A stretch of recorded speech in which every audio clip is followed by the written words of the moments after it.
Ta Peyğəmbər Allahla danışırdı da.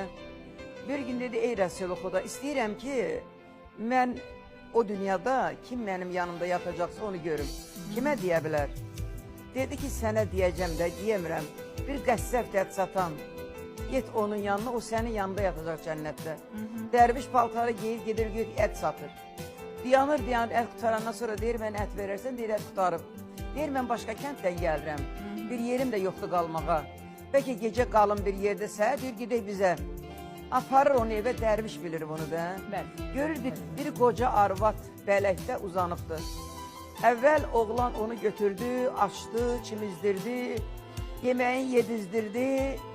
Gördü ki, qadın səsi çıxmırdı. Qulağını tutdu, oğlanın 3 dəfə nə dedirsə, oğlan amin dedi.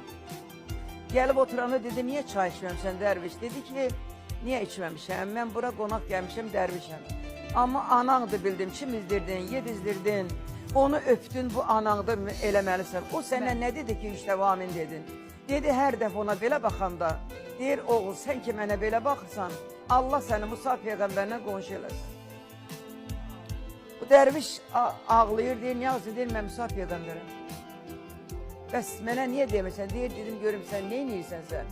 Çünki ana ən ağırlı yerdir, ona görə deyir, heç kimi